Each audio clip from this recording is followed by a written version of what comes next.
Hi, I'm Troy from Studio 33 Guitar, and today we're talking about the top 5 beginner guitar mistakes. I've been teaching guitar for a lot of years, and these are probably the most common things that I see beginners struggle with. So let's jump right into it. The number one problem that I see with guitar players is they're not playing their chords with their fingertips. Their hand is lying too flat on the guitar neck, and it's causing issues with the guitar chords to sound smooth.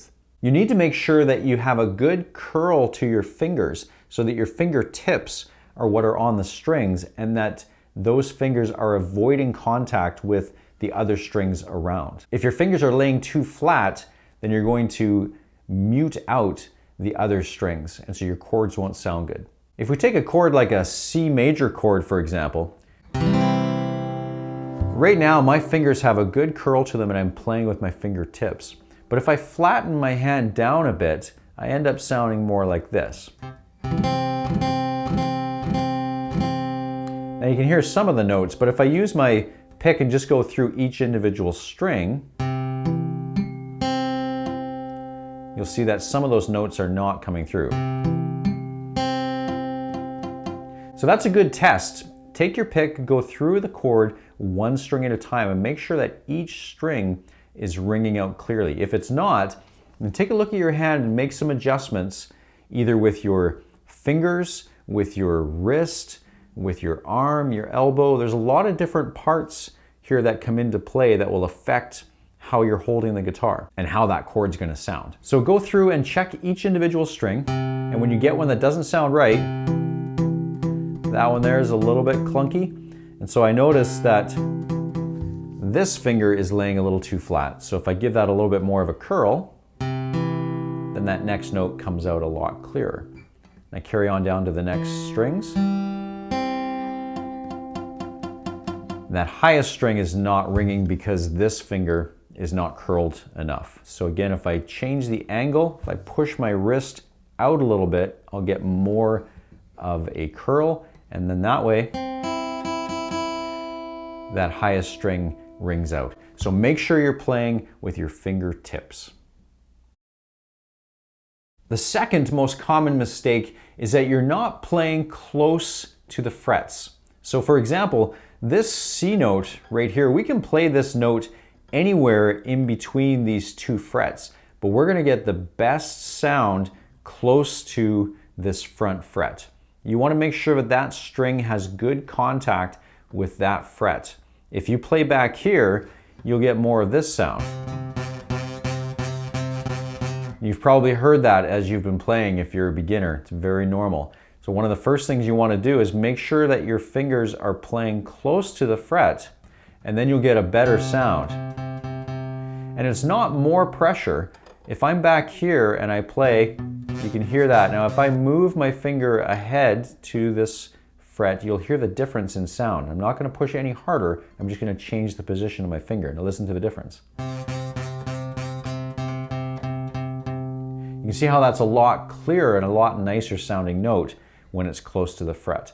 So you want to take that idea with all of your fingers. So when you're playing a chord like that C major chord, you can see how each of these fingers are playing close to the frets. You don't want them to be back here because that's not going to sound very good, and it's going to be harder to make the notes sound clear. Number 3 is you're gripping too hard.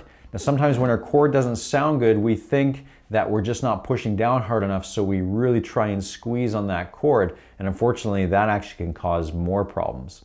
One of the problems is just fatigue and injury on your hand and your wrist. You want to try and relax. Relax your hand and only put as much pressure on the strings as you need to get that note to come out.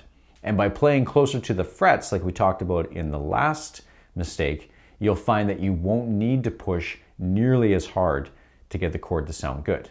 Sometimes what happens when you squeeze really hard is you end up actually pulling down on the strings, and you'll end up putting that string out of tune. So for example, here's that C chord again. Now if I pull really hard on this, I'll just show you one finger at a time here. If I pull out really hard on that finger, it changes the pitch. So if we do that on all of our fingers, the chord suddenly does not sound good at all. So we want to make sure that we're not getting a really tight grip on the neck and pulling those strings down. Try and make sure that you're playing with your fingertips and you're pushing straight into the neck and not squeezing and pulling the strings down. The next two mistakes have to do with the strumming hand. And the main thing is that when you're strumming, you want to make sure that you're using your arm to strum, not your wrist. If you're using just the wrist, again, that's going to cause fatigue and possibly injury.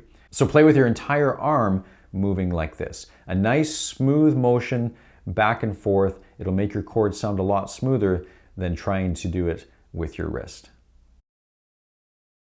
And the last mistake, number 5, again, is to do with the strumming hand. Oftentimes, a beginner will strum, they'll actually strum away from the guitar body. They'll be a little bit timid and a little bit afraid of the strings, and they'll kind of strum in an outward kind of motion. And what happens then is you end up missing these high strings. So you might have a chord, again, we'll go back to that C chord. If you strum that chord, you could get the bottom, the low strings, and not get these high ones. And it still sounds like a C chord, but it's a lot fuller if you make sure you're strumming all the way through and getting those high notes as well. So one of the tips that I suggest to beginners is when you're strumming, strum through the strings and make sure that you're actually coming into contact with the body of the guitar with the pick. So the pick comes down and you actually hit the guitar body. So this part of the guitar, most guitars have them. This is called a pick guard, and that's exactly what it's for. You're not going to cause any damage by hitting the guitar with your guitar pick. But what that'll do is it will ensure that you are getting those high notes as well, and it prevents you from strumming in an outward motion. Now, after you've been playing for a while, you won't necessarily be thinking about coming into contact with the guitar body, but you'll develop some really good habits by starting out that way. And after a while, it'll just be subconscious and you'll just develop a nice smooth strum. So those are my top 5 beginner guitar mistakes. I hope that you found this video interesting and helpful. If you did, then please click the like button and hit the subscribe button and check out some of our other videos. You can also visit our website, studio33guitar.com, and check out more lessons there. Thanks for watching. We'll see you next time.